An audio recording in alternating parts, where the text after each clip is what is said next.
Hey, what's going on, Who That Nation? It is yours truly, TJ Jones, the host of the State of the Saints podcast. And thank you so much for checking out the State of the Saints podcast, wherever you're listening, whether you're listening on YouTube, Facebook, Twitter, or you're listening on an audio podcast. Really do appreciate it. On this edition, we're going to be talking about Drew Brees and will Drew Brees play this week versus the Philadelphia Eagles. And we're also going to be talking a little bit about the Philadelphia Eagles and them deciding to allow rookie Jalen Hurts out of Alabama via also Oklahoma. He's going to get his first start, so we're going to be talking about that also. But I want to say thank you all for checking out the State of the Saints podcast. Thank you for those that are following in the chat right now.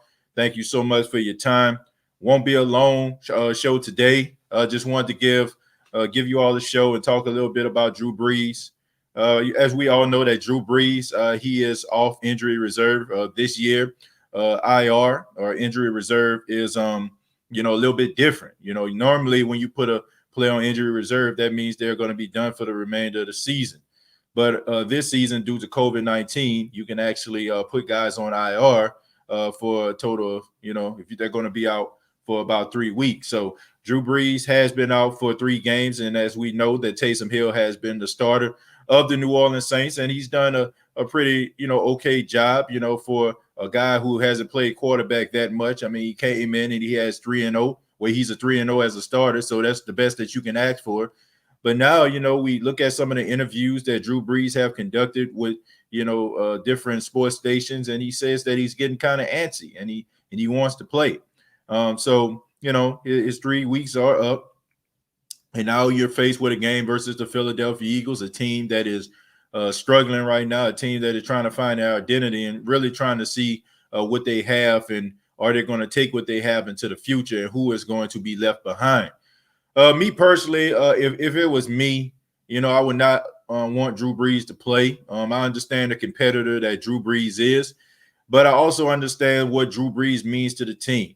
Look, man, we talk about Taysom Hill. We can talk about Jameis Winston. We can talk about those guys who we blew in the face.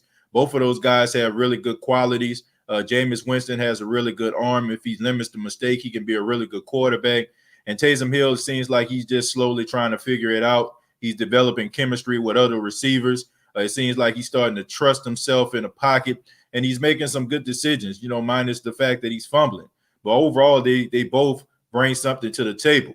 But none of them, and I mean absolutely none of them, can bring to the table what Drew Brees can bring. Drew Brees is not only a leader, but he's also a glorified offensive coordinator on the field, okay? Nobody on that quarterback roster is going to see the field like Drew Brees sees it. Drew Brees knows how to manipulate defenses with his eyes. He knows how to dissect defenses, and he can pick those guys apart. And also Drew Brees puts it in the hands of his playmakers in order for him to excel. Rather it's Michael Thomas, rather it's Alvin Kamara, rather it's Jared Cook, rather it's Traquan Smith, Emmanuel Sanders. These guys eat when Drew Brees is in the lineup. Now, the only thing that you can possibly say that Drew Brees doesn't do, Taysom does, as we know, is he'll put the ball down and he'll scramble, okay? We know about that big game that Taysom had in a game versus the Falcons, and we know that Taysom, under duress, will go and try to scramble outside of the pocket. And I understand that this is the new age NFL, and I've talked about this on several occasions, and I am a fan of quarterbacks that can scramble out of the pocket. I stand by that statement, that I made earlier in the season when I talked about, the new age NFL, the statue quarterbacks are becoming passé. And you do need a quarterback that can scramble outside the pocket and move around and deliver the ball. He ain't got to run around like he Michael Vick or Lamar Jackson, but just for him to improvise a little bit, or him to, scramble for some yards. But at the same time, you really don't need that. If you have an efficient offense and you got guys that are playmakers like the Saints do. So that's the only thing I can say that Taysom has that Drew does not. But I don't feel like that's going to stop Drew from being efficient. I don't think that's going to stop Drew from being a guy that can lead this team to another Super Bowl appearance and a possible Super Bowl title. So as for me, I would not want Drew Brees to play in this game, no matter how good he's feeling. I think you have to take into account he probably feels this way because he's not getting hit, okay? He doesn't have to worry about a defensive lineman or a linebacker or a safety or a cornerback trying to zero in on him, trying to give him some Greg Williams type remember me shots. Okay, so it's easy for you to like feel good because you're standing on the sidelines as a pedestrian. You don't have to worry about putting your body in harm's way. That's one thing. But it's another thing when you're behind center and guys are trying to take your head off. Drew Brees, we need him down the stretch, and I hate that it happened this way, but it almost coming as a form as a blessing in disguise because not only do you have an opportunity to develop Taysom as a quarterback, but you also give Drew Brees a little bit of rest from the fact that he is hurt. Now he can rest his arm, and maybe he'll be ready down the stretch. So that's a plus right there. I think about earlier in a season a couple years ago when Peyton Manning in his last season, he ended up getting hurt. And I think Brock Osweiler came in and he played 5 games, and he did a really good job. But not only did that injury help Brock Osweiler to get a big payday out there in Houston, but it did also help Peyton Manning. It helped him kind of preserve himself to make that playoff push. So I think in the process, it's actually helping Drew Brees. The fact that, he don't have to worry about going out there, throwing a football, going game to game. So that might be beneficial to him. And especially like since people were talking about load management at the beginning of the season, and should the Saints try to go with Jameis Winston and try to free up Drew Brees a couple weeks in order to rest himself up for a late playoff run. So Drew Brees is a competitor. I understand that, but you got to protect these players from themselves. They want to play at all times, but you got to protect Drew Brees because you got to help him and understand that, look, we understand that you want to play, Drew, and we want you to play, but you are so important to our success and what we're trying to do this season. So I would not allow or want Drew Brees to go out there and play against the Philadelphia Eagles. I feel like the Saints have enough in order for them to beat the Philadelphia Eagles. No disrespect to the Philadelphia Eagles. I'm not one of those guys that be like, man, they're going to win. This is going to be a win, because I feel like any team can beat any team on any given Sunday or Monday or Tuesday or Wednesday. I mean, depending on it to this season. So, I mean, we've seen the Washington football team knock off an undefeated Pittsburgh Steelers team. And we also seen a New York Giants team go up to Seattle and beat the Seattle Seahawks. So, and both of those teams are playing in the NFC East, and their record isn't very good. So, the Philadelphia Eagles, they can be competitive in this game. So I'm not trying to disrespect them, but I'm just looking at it as a whole. The Saints are a deep team. They have good weapons on the team. They got some guys that can make some plays. And I don't feel like you should put your your quarterback in harm's way by parading him out there when he's probably not 100% or not even close to 100%. That's my story, and I'm sticking to it.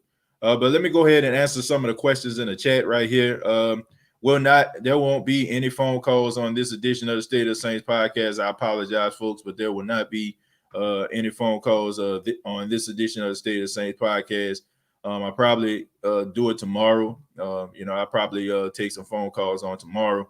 So I do apologize for that. So if you have any questions or you have any comments, please kindly put them in the chat. Trinice says, I agree. KB says, who that fam? Good morning. What's going on, K? OG Jerry getting a shout out, and shouts out to Jerry Poor. Breeze can chill for the next game. I agree with that. Brian says, good morning, TJ. Who that? What's going on, Brian? Appreciate you stopping by. Ramsey giving a phone call emoji. I'm sorry, Ramsey. Like I said, won't be any phone calls on this edition of the State of the Saints podcast. Like I said, next episode, I definitely will open up the phone lines. Kim says, I know Breeze is a vet, but do you think he would need to knock some rust off before the KC game? Look, I'm not even so big on him actually playing in the Kansas City Chiefs game. I don't understand that. I mean, look, I get it. Like you trying to stay atop of the NFC. You don't want to slip up, and next thing you know, Green Bay end up falling into that spot. I get all that, but at the same time, man, I'm more concerned about Drew Brees' health. I don't want to see him just out there because the Kansas City Chiefs are Super Bowl champs, and we want to see where we at, because I often say on the State of the Saints podcast, I mean, I don't care about them playing the Chiefs the first time. I'm more concerned about them playing the Kansas City Chiefs the second time.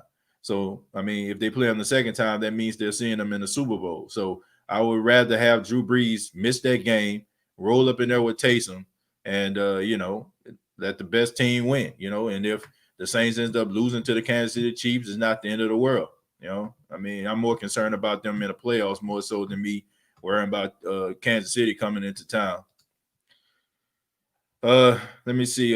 Joanne Conway says, I think he will be back for the KC game, TJ. Yeah, possibly. He possibly will be back for that game.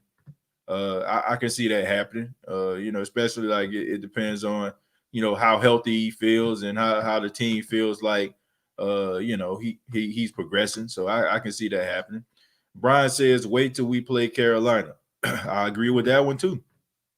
No, I mean, it's not like it's a sense of urgency. Now, if the Saints were 0-3, so far, then I'd be like, oh, wait a minute. Now, maybe we need to reconsider some things. But I mean, they're 3-0. They haven't really missed a beat, since he left. So, I mean, why try to push the issue? I mean, if they're winning, then you don't have to worry about rushing them back.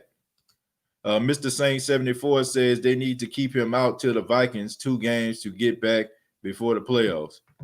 Yeah, like I said, man, I would rather just keep him out, as long as possible, and if that is the Carolina game or the Minnesota game, then so be it.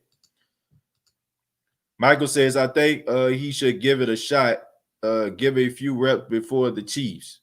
Look, like I said, I mean, if he's healthy enough, if the team doctors think he's healthy enough, if the coaching staff feel like it's not going to be any setbacks, then go for it. But I fail to believe that. And, I mean, I was talking to my wife, as some of you may know, my wife is a nurse practitioner.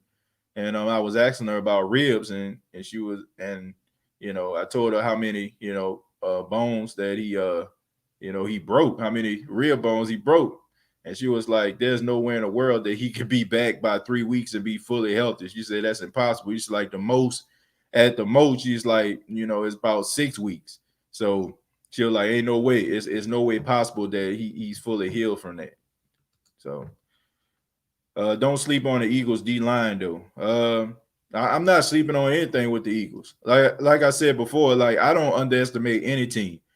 I think that any team can beat any team on any given Sunday. I've said that on several occasions here on the State of the Saints podcast, and that's my story, and I'm sticking to it. I mean, we never know what a team has on their mind. We never know the type of team that's going to show up. But I will say this, man. Shouts out to the New Orleans Saints for being consistent. There was some times in the past where if the Saints were to go up against a team that didn't have a quarterback or a quarterback with limited skills, they would just fall by the wayside. I must say, every single game that the Saints have played this season, rather they won or lost, they've been competitive in a game, and it hasn't been like some of these blowouts like you've seen. Like you've seen like Green Bay get blew out. You've seen Seattle get blew out. You've seen like some of these other teams lose. But, the Saints don't get blew out very often. So shouts out to Sean Payton and his coaching staff for getting these guys coached up and helping these guys understand the big picture. That's very important. But let me go ahead and move on, man. Talk about the Philadelphia Eagles.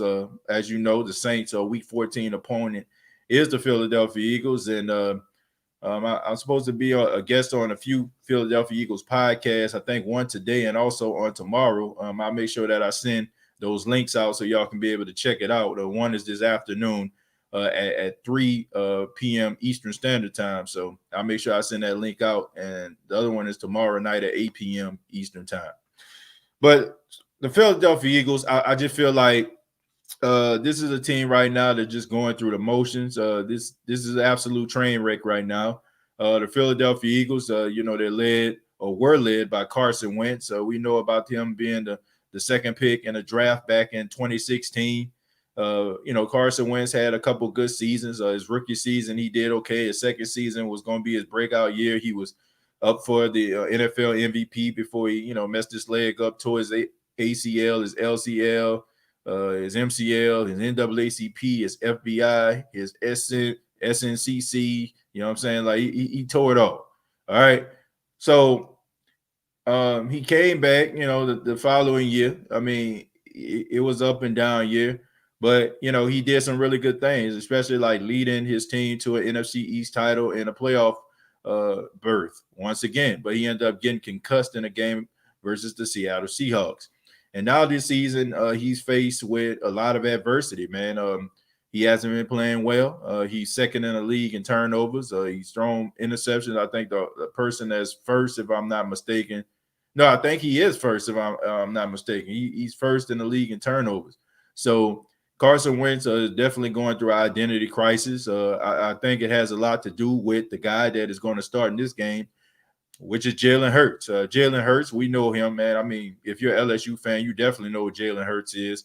He has disappointed us and made us mad and made us throw stuff at our television. Him being a quarterback at the University of Alabama before they decided to go with Tua, and he transferred to Oklahoma and had a really good season there. And he was drafted pretty high, man, and he was drafted high right after the Philadelphia Eagles gave Carson Wentz a really big contract. And people were wondering why, like, why are you giving this quarterback all this money and you're going to draft this other quarterback high? And I feel like that messed with his confidence. And to be honest with you, this is almost like one of these situations to me. We use a lot of these examples, and we talk a little bit on this show about Willie Beeman, right? We know about Willie Beeman, a fictional quarterback for the Miami Sharks on the movie Any Given Sunday, who was played by Jamie Foxx. Now, he was a backup quarterback in the game, and Dennis Quaid was the starting quarterback. Dennis Quaid gets hurt, he comes in, and he ended up like taking the league by storm. And he had like one big interview. I promise you, I'm getting to a point here. He had this interview, and he basically just threw the team under the bus and elevated himself. And then, his teammates saw it, and then it was a rainy game that he played in, and the offensive line didn't want to block for him. He was getting hit. His teammates didn't go pick him up or anything like that, and they basically called him a superstar. Now, I don't know if anybody like took a chainsaw and sliced his Jeep up, like, what I'm saying, but at the same time, like, I say that to say this about Carson Wentz. I just feel like his teammates never really bought into him. We know about some of the things we heard in the past about Nick Foles. A lot of his teammates wanted Nick Foles to start over him. A lot of people thought like his way of life was a little bit of a front. Like Carson Wentz was supposed to be this devout Christian, religious guy, and it just didn't seem like the guy didn't match up with his religious preference, and it made it seem like he was up here and they were down here, and he never really went or tried to make an effort to get on his teammates' level. Now, a couple of weeks ago, he stood in front of the group and said that it was my fault that we're struggling. But, I think it was too little too late, man. I just think that his teammates were just kind of done with him. And I think his confidence is shot. I think the only way that you save Carson Wentz's career is he has to go somewhere else. I think that the loss of Frank Reich as his offensive coordinator hurt him, hurt his ability to grow, hurt his development. The fact that Frank Reich is now the head coach of the Indianapolis Colts, I think that, a lot of the things that Frank Reich had, like the knowledge that he had, hurt Carson's development. And now we see Jalen Hurts coming into the game. Now this is something that's beneficial to the New Orleans Saints. The fact that you have a guy like Taysom Hill on your team that can do some of the same similar things that Jalen Hurts can do. The only difference is Jalen Hurts is extremely elusive. Like he's a little bit more elusive than Taysom is. Taysom is more like just a fast downhill guy, right? He can run past you, but he ain't about to juke you or nothing like that. Jalen Hurts has that ability, and he has a pretty strong arm. I seen a pass that he threw in his first series coming into the game after Carson Wentz left out, and he threw the ball down the field on the sidelines, man, on the rope, and he completed that pass, man. So he has some arm talent, and he does have a ability to improvise on plays. So the Saints definitely got to be prepared for that. But I think I like the move with Jalen Hurts. I think it was a smart decision by the Philadelphia Eagles. This is a time right now, most likely you're not going to go to the playoffs. You're trending in the wrong direction. And this is probably the best time for you to just go out here and see what you actually have in your players. See what you actually have going forward. Are you going to have to clean house, or are you going to have to like just kind of get some coaches in here to try to develop some of these players. As for me, I feel like the New Orleans Saints have the advantage on the line. If you look at the offensive line of the Philadelphia Eagles, Carson Wentz last week was sacked 4 times. I think Jalen Hurts came into the game. He was sacked 3 times, so they gave up 7 sacks.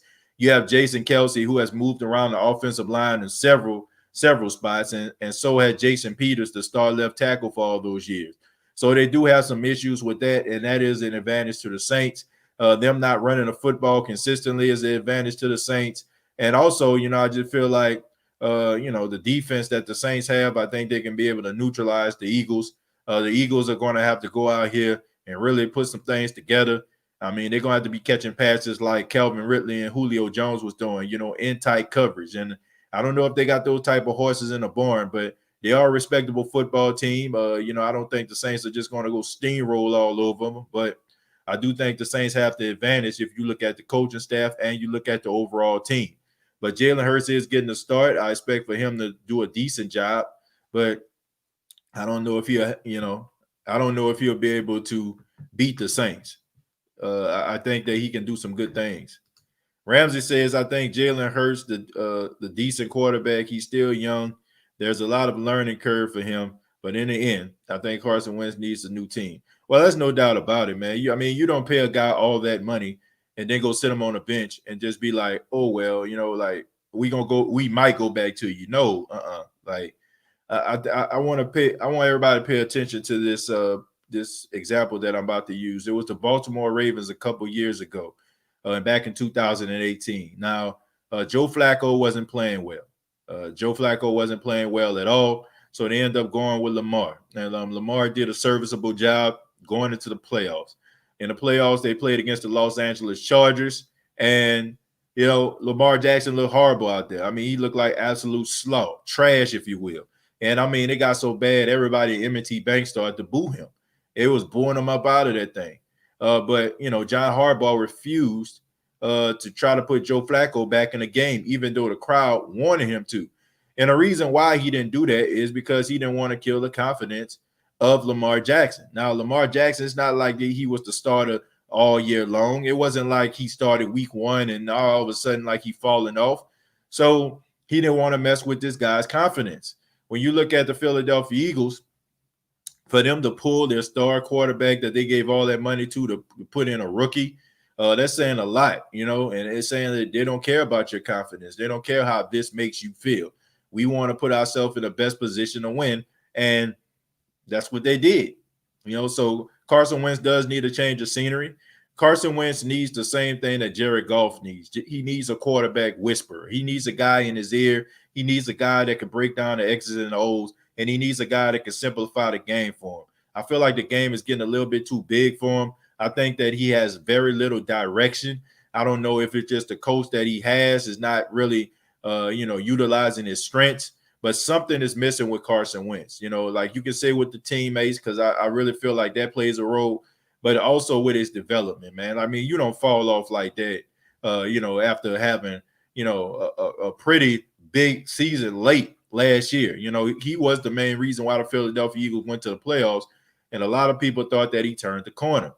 So I just think that he needs something else other, than just being a Philadelphia Eagle. And not to mention, that's a tough market. That's a very tough market, man. Like, we talk about the Saints, but at the same time, like, if you are a Saint, we still going to roll with you. If you show a little bit of hustle, you show a little bit of effort, people will defend you to the death. In Philly, they just trying to find a way to boo you. They just want to boo you up out of the building. They don't care about your feelings, okay? So I just feel like that's the wrong environment for somebody like Carson Wentz, a guy who came from North Dakota State. Like, this guy didn't come from Alabama. Excuse me. He didn't come from LSU. He didn't come from Ohio State. He came from North Dakota, okay? So, I mean, this is a huge market right here. You leave North Dakota to go to Philadelphia, Pennsylvania. I mean, some of the rowdiest and hostile crowds and hostile fans that you're gonna find.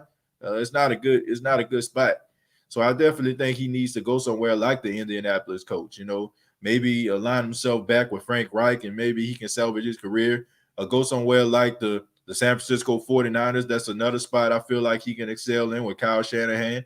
And also, I feel like he can do good here. If the Saints wanted to, sign him, I think he can be good for the Saints. I just think he's one of those quarterbacks that needs direction. I think he's that quarterback that needs help seeing the field. And if he gets that particular help, then he can be an elite quarterback. There's no reason. There's no reason for that. Sean Payton better be hella ready for the Saints versus Kansas City. Big game for Who That Nation and the Saints. Look, like I said, man, I'm not concerned about that. Like, I understand why Saint fans are like happy about that, because they look at that game as a measuring stick. That's what they look at it as. They look at it like, we going up against the Kansas City Chiefs. They're the world champs. We trying to be the world champs. That's our goal. And if we beat them, then maybe, the NFL will give us our respect, or maybe they'll start looking at us. Look, man, I said on Twitter on the other day, I never seen the goalpost move so many times for a team, like ever. I never seen a media of any team or any person like just go all out to try to disclaim and just try to devalue the success of a football team. We've been hearing this all season long, and I don't know what it is, man. Maybe that's what they try to do. It's almost like the Cleveland Browns. Like the Cleveland Browns, I think, are 9-3 right now, if I'm not mistaken, and they're having the best season they done had since they moved back to Cleveland, Ohio, and nobody's talking about it. But I feel like if Cleveland was out there staking it up, all of a sudden, I think they'll be on the lips of every media person. It's as if they have these narratives that they try to uphold, and they want mainstream to follow these narratives. So the narrative at the beginning of the season was the Saints won the division 3 straight times in a row. They won't win a fourth. Why? Because Tom Brady is with the Tampa Bay Buccaneers, and the Tampa Bay Buccaneers are going to be better because they have Tom Brady. So everybody conceded week 1. Everybody conceded, said the Saints are going to win week 1, but they're not going to win the division because they felt like the Saints had the chemistry, right? So when the Saints won, they were like, oh, well, the Saints won. Everybody expected them to win. But wait till week 9. Then all of a sudden, week 9 comes and the Saints blow out the Tampa Bay Buccaneers. I mean, humiliate them in front of a nationally televised audience. And all of a sudden, it was more about what Tampa didn't do in the game, more so than what the Saints did. Then all of a sudden, the Saints started to win game after game after game. And now the narrative that everybody seems to be talking about is, oh, but look what they're doing in the playoffs. Like, what about them getting over the hump in the playoffs? So I just feel like the goalposts just finally move, always moving for the Saints. I just feel like the Saints never get the respect that they deserve from mainstream media. And maybe they feel like they can't say those things because by appreciating the Saints, that means that you have to devalue Tom Brady. And I guess they don't want to do that because, anytime Tom Brady goes out there, throw interceptions, or anytime Tom Brady goes out there and look like hot garbage, everybody is still, grading on the curve. But if Drew Brees goes out there and he has a bad game, he's old, he's washed up, he doesn't have the arm strength anymore, the Saints not going to win nothing with him. You need to go ahead and retire, this, that, and the third. So it's always some way of like I said, devaluing what the Saints are doing. Look, and then on top of that, man, I don't understand this whole choke in the playoffs narrative. I really don't. I don't understand how people talking about the Saints choking in the playoffs. My definition of choking in the playoffs is when you get to the playoffs, you lose. You like one and done. I mean, the Saints, if you look at their history and under Sean Payton, they don't just get bounced and trounced about the playoffs like that. I only can think of twice, right? I think of the game against the Seattle Seahawks in a wild card game, and then the other game, last year versus the Vikings. Otherwise, I mean, the Saints have won one game and they just lost in the next round, and I can live with that, So all this stuff about talking about they blowing this and that, I mean, you blow it if you constantly make it to the playoffs and you just don't win. Okay, the Saints have won, playoff games. They just may lose in the next round, I mean, that's just the way that it goes sometimes. So I don't get this whole narrative on that. And I just feel like now they're starting to spread this narrative. So it's like everything they can do, they're always trying to devalue the Saints. They're always trying to undermine the Saints and elevate some other team. Even like you look at some of the national mainstream shows, like you rarely even hear them talk about the Saints. Like this is a team right now that's number one in NFC. They're going to win the division for the fourth consecutive year. They're doing it without their star quarterback. The Saints are 8-0 without Drew Brees over the last 2 seasons. No matter how the lineup is put up, I mean, you got to think about this, man. I want people to put this into perspective. Michael Thomas and Drew Brees only played 2 games together. That's it. The entire season. They only played 2 games together, and yet the Saints sit at 10-2. You know what I'm saying? Like that's incredible. This is your star quarterback and your star receivers, and yet the Saints still find ways to win. Emmanuel Sanders haven't been in the lineup, and they still find ways to win. Like just different players that they need. Lattimore, Janoris Jenkins, so many other players, and this team still find ways to win. And yet nobody is giving these guys any type of credit. They'll talk about some of these other guys, when they have these shortcomings, and then they'll say stuff like, well, this player, they didn't have this player, they didn't have that player, but I never heard them say anything about the Saints in that regard. And I just think that is sad. And I feel like the media has a responsibility of giving people the truth. It just seems like to me, like people that focus on the Saints, it's as if, like they have some type of invested interest in this team failing. So they give these hot takes. Oh, they doing good now, but they ain't gonna do nothing in the playoffs. I just feel like it's not even about journalism anymore. It's about ratings. It's about elevated your star power, by going on television, giving a hot take to tick fans off so your Twitter following can go up or your Instagram following can come up because people are giving you a piece of their mind. And it's sad, man. And it comes off so disingenuous. Like, I feel like if that's your personality, then by all means do it. But when I'm watching shows, it just seems like people are just trying to be Stephen A. Smith or Skip Bayless. It's like Stephen A. Smith and Skip Bayless were like this big television show, right? There was this big television show, and then all of a sudden, they had spinoffs. And the spinoffs comes in the form of Ryan Clark. And the spinoff comes in the form of Nick Wright. And the spinoff comes in the form of Marcellus Wiley, or, Emmanuel Acho. Like, it just seems like nobody is being genuine. It's just about ratings and staying on television. And I get it, man. It's your livelihood. You want to take care of your family. But at the same time, man, look, I'd rather people hate me for what I am than love me for what I'm not. That's why, I may be wrong on this show on occasions, here on the State of the Saints podcast, but it never comes from a place of, oh, I just want you to come back. I appreciate every person that watches this show or views this show constantly, because I'm giving you I'm giving you straight, genuine perspective. And I feel like that's something that's missing in journalism. And that's something that people really don't care that much about anymore. And that's what really, makes me feel bad, as a viewer of these shows, man, because it's not even about, giving people credit. It's about devaluing teams. And I don't know, man. I don't know if they just come up and prep and just be like, okay, this is the list right here. We're going to focus on this team.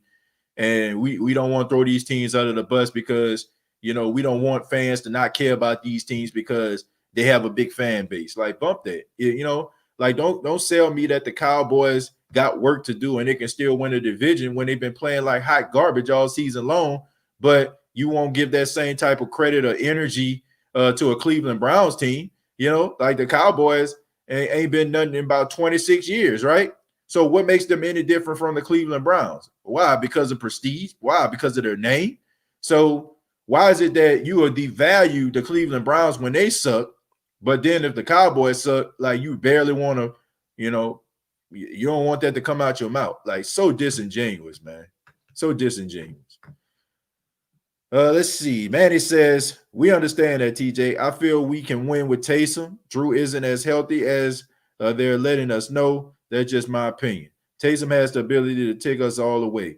I don't know about taking us all the way, Manny, but he does do some great things that we can utilize. Now, I'm not a fan of the fumbling now. You know what I'm saying? We got to get that cleaned up because I'm a little nervous about stuff like that. But he does have a skill set that the Saints can utilize, but Drew Brees is the guy that can get the Saints where they need to be. Okay, there's only one Drew Brees.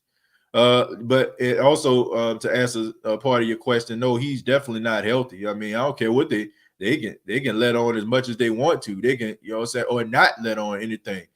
The fact is, you don't heal from 11 or 12 fractured ribs in 3 weeks. Okay, I don't care who you are. Okay, it's not like you can put a cast, you know what I'm saying, on ribs. I mean, you got to wait for those things to like fully heal up.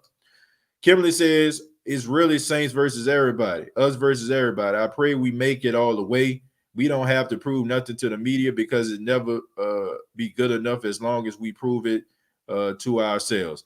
That's true, Kim. It's not so much that I'm concerned about the media. I'm concerned about people because people are sheep. You know, I'm just being real. Like some of us, I don't want to say some of us. I don't even put people. Look, get in where you fit in. There are individuals that believe everything the media tells them, like any narrative. Okay, they don't try to go search the truth, especially if it's the truth that they don't have an emotional interest in.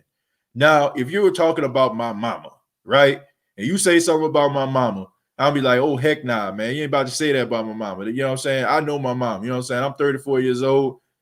You know what I'm saying? My mama been in my life my whole life. Okay. There ain't nothing you can't tell me about her. But if you start talking about a distant cousin that I barely even know, you know what I'm saying? Like, I'm not gonna really try to find that out. You know what I'm saying? Like, oh, okay. They such and such, you know what I'm saying, your cousin on your, you know, 3 times removed or something. Like, you don't care, you know, but that's the way it is. You know, like people don't go out here and try to find the truth. You know, they only go out there and find the truth stuff that they actually really truly care about.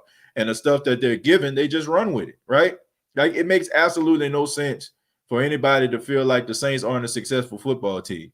Like that's just ridiculous. You know what I'm saying? Yeah, you know, no, they didn't make it to the Super Bowl. They haven't made it to the Super Bowl since 2009, but they have been a successful football team and have won a lot of football games. So you can't discredit a team just because they don't make it to the Super Bowl. That's ridiculous. You know, like every good team is not going to make it to the Super Bowl. I mean, that's what they aspire to do, but you just can't just poo-poo or discredit a team just because, you know, they may had a good season and did and got slipped up in the playoffs. I mean, just look at the Minnesota Vikings, you know, when they had that high-powered offense, when they went 15-1. You know, I mean, people still talk about that team. People still talk about Randall Cunningham and Randy Moss and Chris Carter and Robert Smith. They talk about those guys. So you can't just discredit a team just because they don't, you know, make it all the way. That's what the narrative is. And we just followed it. Like it don't even make any sense whatsoever. You know, you can't just say, for example, they're telling you that the Super Bowl is the gold standard and that's what makes you great and that's how you remember it. And so, you know, and then turn around and say that Dan Marino is better than Joe Flacco. Like that makes no sense because that's completely discrediting the theory that you're trying to put out there. So I just want people to be realistic, man. And I want people to understand like some of the stuff that they're trying to bring into the atmosphere. It doesn't make any sense. And that's what bothers me the most. Like a person that's in broadcasting, a person that's in media, a person that gives, you know, does this show every single week. I just feel like there's a responsibility, and it's like the people don't care. You know, as long as you can look out the window, you see about 2 or 3 cars in your yard. You walk up to your house, you go to retrieve outside. Your family is up in there. You know what I'm saying? But what I mean, I don't know, man. You know, I just feel like you can be on top, but how you stay on top is being genuine because it's only a matter of time before, you know, people find you out and they realize that you're full of hot garbage and you're not genuine or real. And that's going to make people turn off from you. And that's something I try to avoid at all costs. No, that's a little bit lengthy of a statement, Kim, but, you know, I'm really passionate about media stuff. I really am. I believe in Taysom, but I still have some concerns about the fumbling. And also, I want to see how Taysom does in the 2-minute drill. If we have, let's see, and if we do happen to have to play from behind, down 2 touchdowns or something like that. Well, yeah, Chose. I mean, that's pretty understandable due to the fact that we haven't seen Taysom Hill really be down in a game, so we really don't know what he can do. Now, I'm okay. We're not knowing what he can do, especially if the Saints are winning these games. So I don't have no problem with that. But yeah, there are some unanswered questions about Taysom, especially with the fumbling. That is concerning. And like I said, I don't care how good you are. If you're fumbling football all over the place, man, I mean, it's going to be tough for you to see the field. It really is. Damian says, just woke up to my favorite sports show. That's rare for me in the AM. Work graveyard like you, TJ. Yeah, Damian, thank you so much, man. Appreciate it, man. Definitely fresh off work. You know, like I got off around 7 o'clock AM Eastern Standard Time, and you know, took Paxton to daycare. You know, and came right back here, man. After I took a shower, decided to do the show. So appreciate it, Damian, man. You know, thank you for waking up with me, and thank you for being a part of the show. Shouts out to all my people that's working a graveyard shift. KK Cole says, did Ryan Clark go to LSU? Yeah, he did. You know, look, I'm not saying you got to have like this dying loyalty to the state of Louisiana. Like, okay, you went to LSU, you know what I'm saying? You went to school in New Orleans or Jefferson Parish or whatever.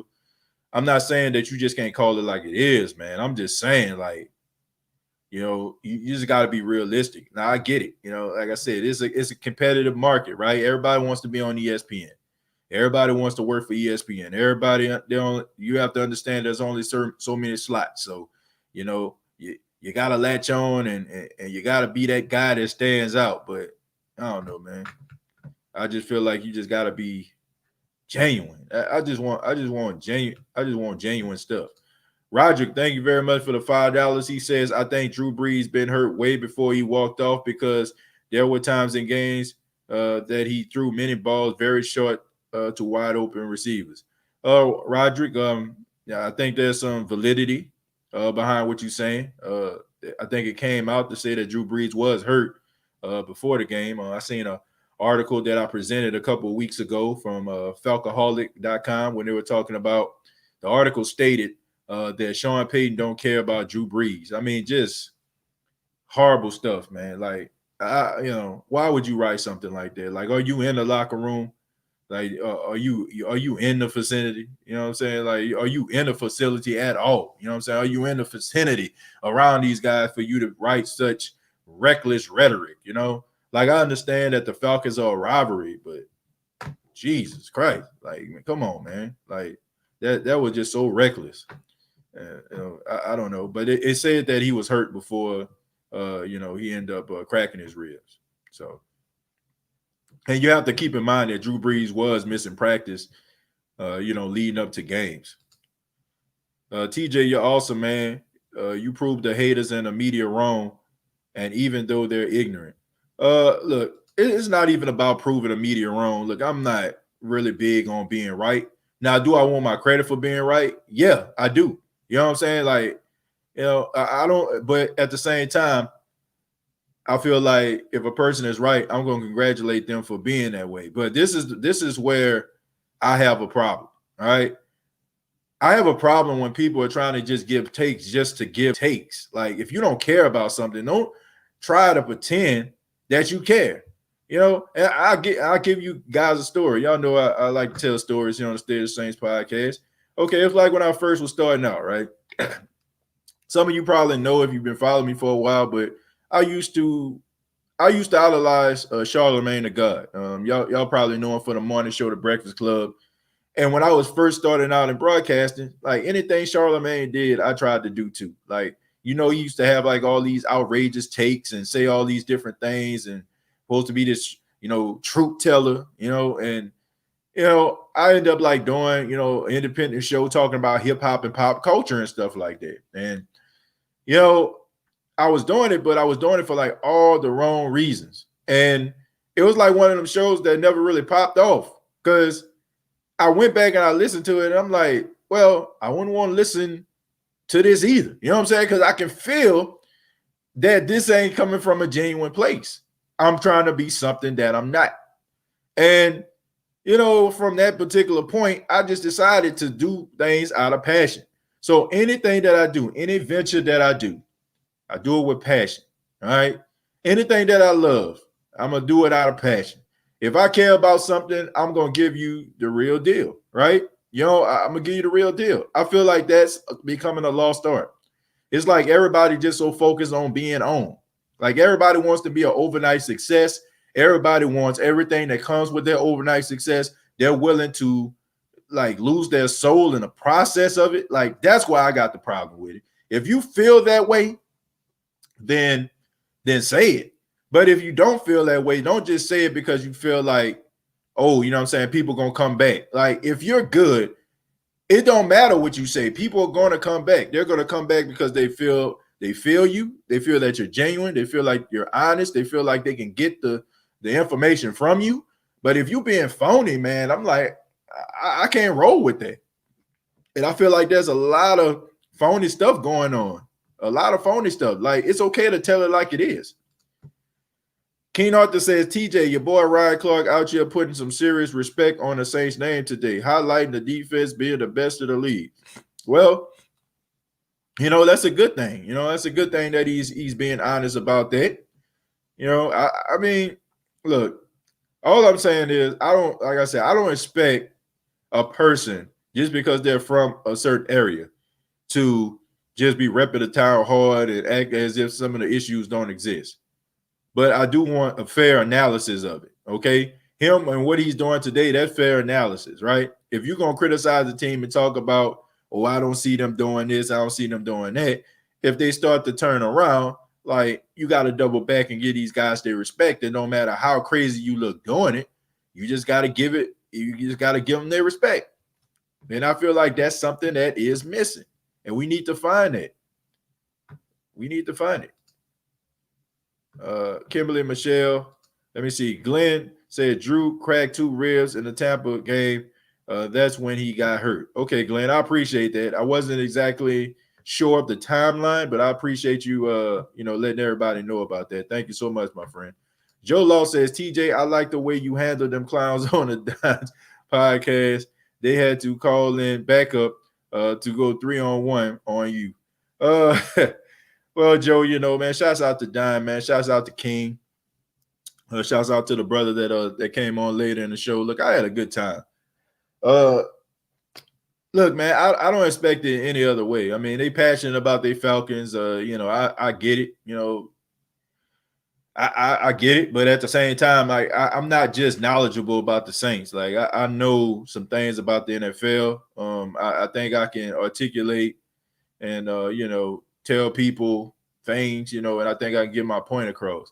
And they do a good job as well, man. You know, I didn't really feel like I didn't know I was going to be on the show to debate. I thought maybe we were going to talk a little bit about the game and break down the X's and the O's and maybe some of the issues that's going on with both teams. But, then I started seeing like footage about being, the Saints fans being clowned and stuff like that. So, I had to represent, I had to represent and, no disrespect, but I'm pretty damn good at what I do, So if I'm interviewing somebody and look, I got my ways to make, like to make you stand out and make myself stand out. I just put it like that,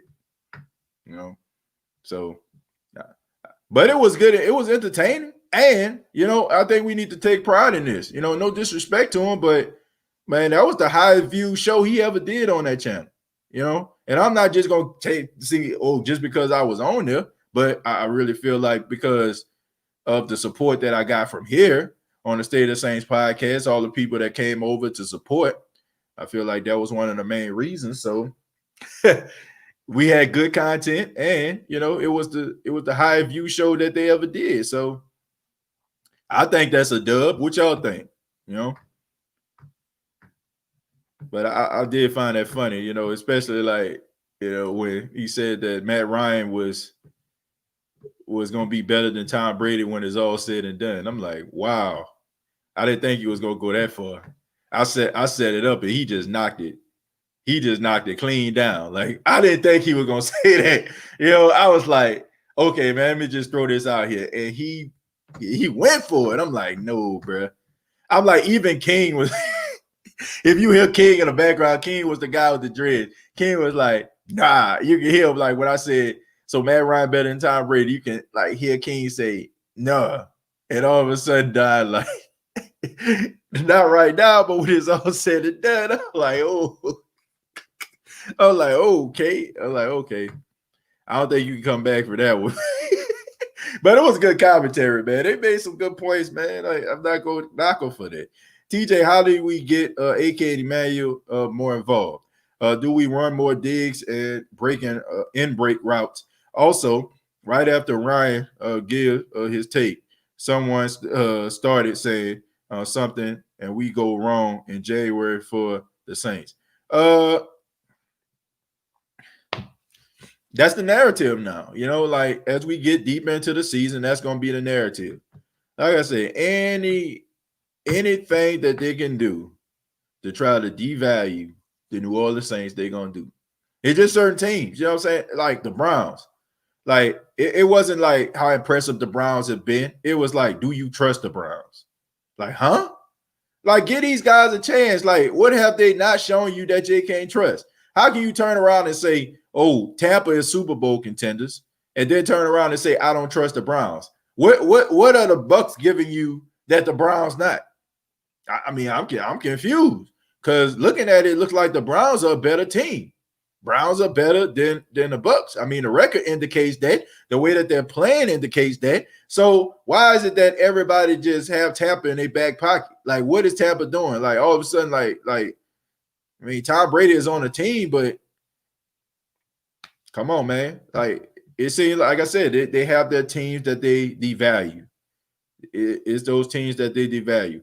It like if you look at the Green Bay Packers, like those guys are barely getting through games, right? I mean, they like winning games by the skin of their teeth, close, nip tuck every single week, and then all of a sudden, like Aaron Rodgers, Green Bay Packers, yeah, they're for real. Like, huh? What? Like, man, I don't get it. Like, I get that they're historical franchises. I understand that people love nostalgia. I understand that people been loving the Green Bay Packers since Bart Starr was there and Vince Lombardi and all them other cats, but good grief. You know what I'm saying? Like, we got to call it for what it is, man. The Saints right now are the hottest team in the league. Why can't we say that? The Saints right now have improved defensively. Why can't we say that? Why are we going up in here and not giving these guys not giving these guys an opportunity to right the wrongs? Why are we elevating their shortcomings, but we minimize other teams' shortcomings when we clearly don't need to be talking about it? I don't get it.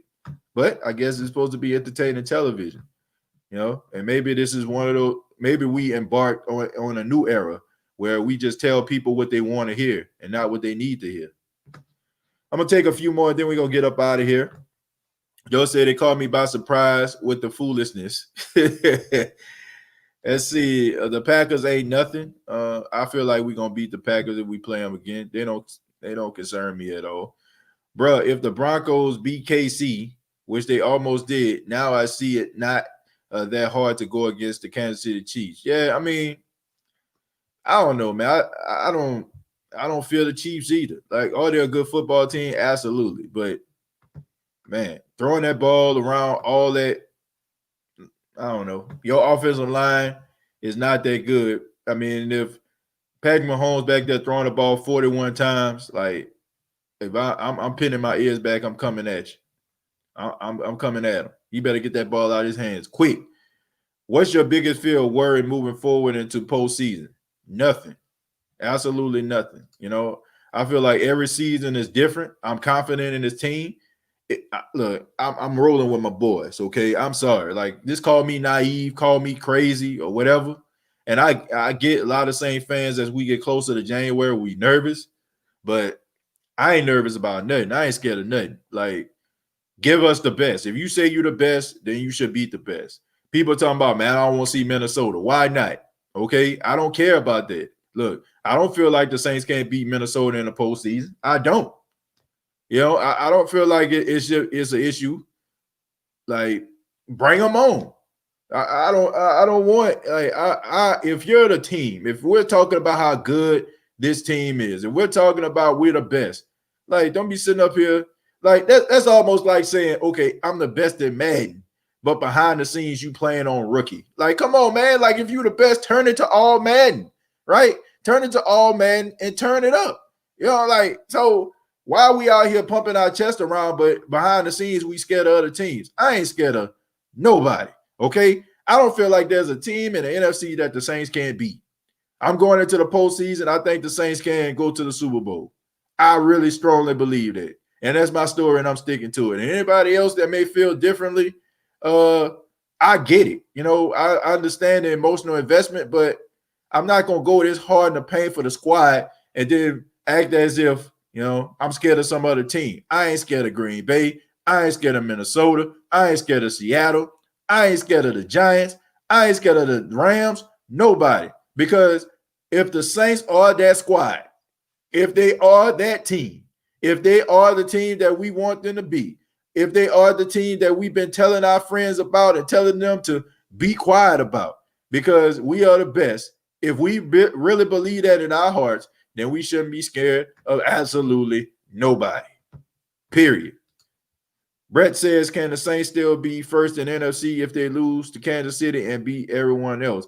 Well, it depends on what Seattle does and how Green Bay finishes. So that's really, it's really up to them. But Brett, the best way to do that is to focus and win games. Okay, keep winning. Don't drop off. Keep that momentum moving, and you won't have to worry about it.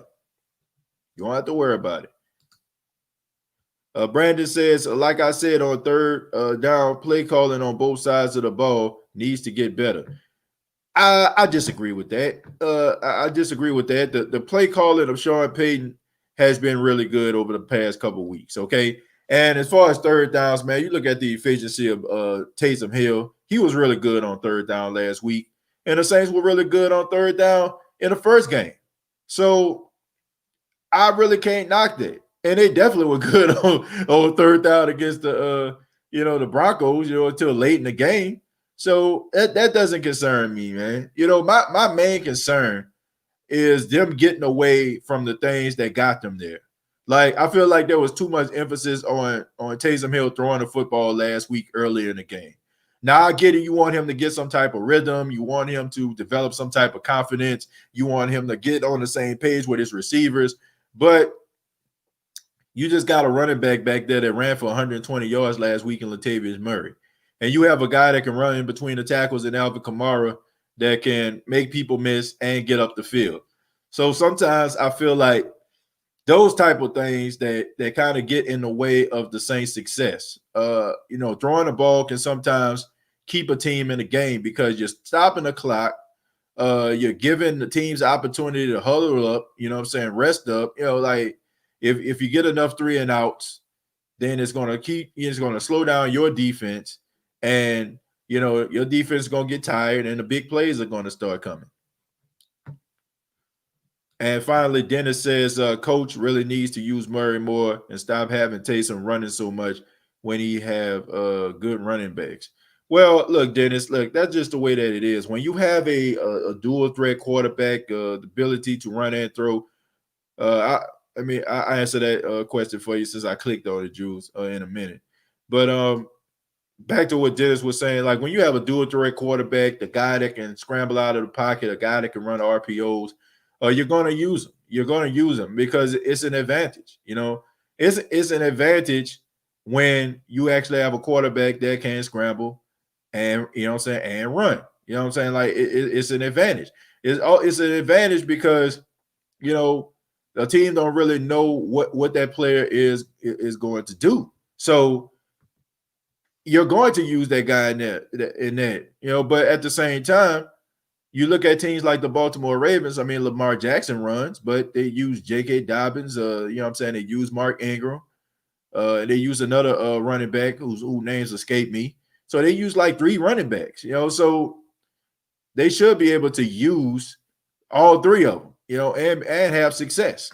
And also the Saints, they've been running for like I think 200 yards since Taysom has been the starting quarterback. So they are running the football. I get why people are upset though. Latavius Murray only had, a single digit of carries in the last game. And when you gave him 18 carries in the last game versus the Denver Broncos, he went for 120 some odd yards. So I do think that there's a play for all 3 of these guys to find success in the running game. And as far as the Cowboy game, Jules, I didn't see the game, really didn't care about the game. The Dallas Cowboys are who they are. You know, they're a team that's trying to struggle. They're struggling, trying to find themselves.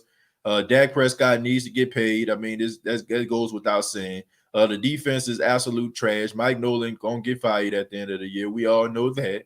They got a lot of young talent on the team, but all I see is what I've been seeing for the last 25, 26 years. A team that has all the talent in the world, has a huge fan base. The NFL wants them to succeed, put them on TV every single year about a million gazillion times, force feed them down your throat, and they do absolutely nothing. That's just what it is, man. Like they are not a good football team. They have not been that good over the past 26 years. They've had playoff success. They've had double-digit records. They've won the division a couple times, but when it comes down to it, man, it just ain't it, man. Like, no matter how many times you try to feed that baby them peas, he gonna keep slapping them out your hand. We don't want what they selling, okay? You cannot sell us Dallas Cowboys, man. Like, only delusional people will really feel like the Dallas Cowboys are relevant.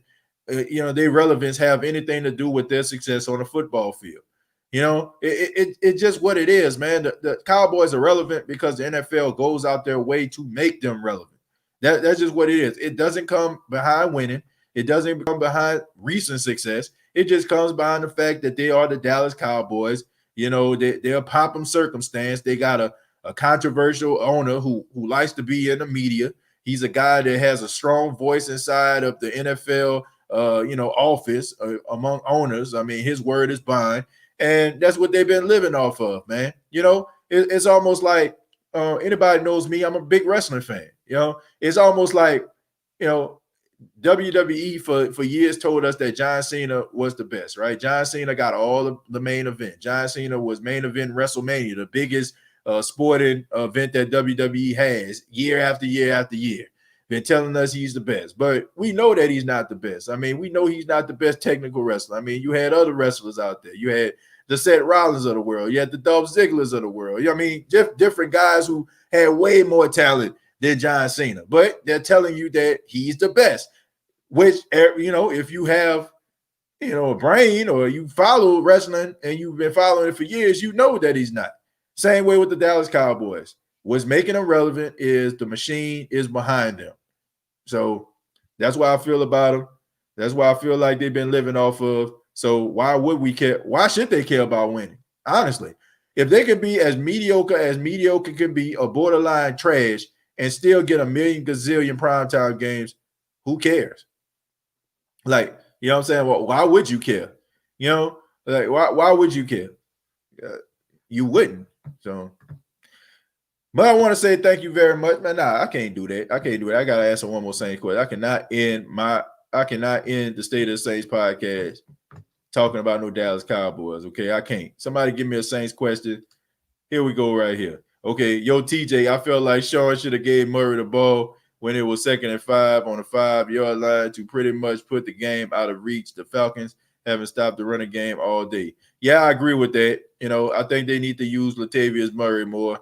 I definitely feel like he is a guy that when he warms up, man, he is hard to stop. I mean, he's about 6'2", 6'3", about 220, 230.